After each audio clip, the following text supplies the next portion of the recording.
Welcome, in front of me is DELL Precision 5520, and in this video I'll show you what to do if your laptop freezes.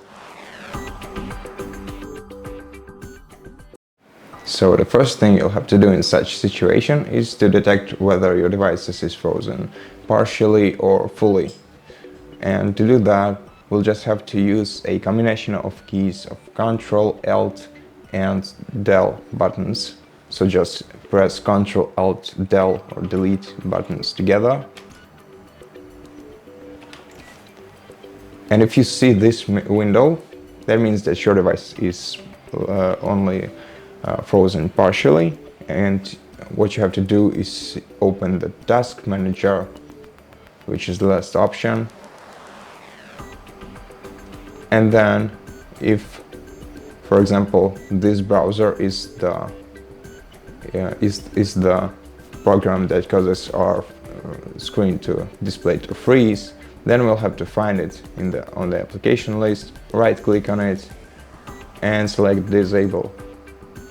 This way you will close the application causing your device to freeze, and this will unfreeze your display. But if your device is still frozen and you haven't been able to complete all the previous steps, then the only way to unfreeze your device is to simply reboot it.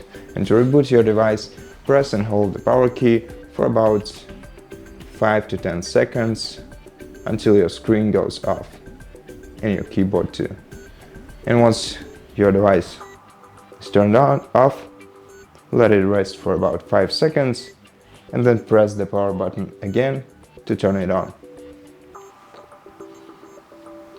And if the laptop didn't want to turn off when you try it, then the only way to unfreeze your display, I'm afraid, is to unplug your device from a charging cable and let it stay like this until it discharges itself and switches off automatically.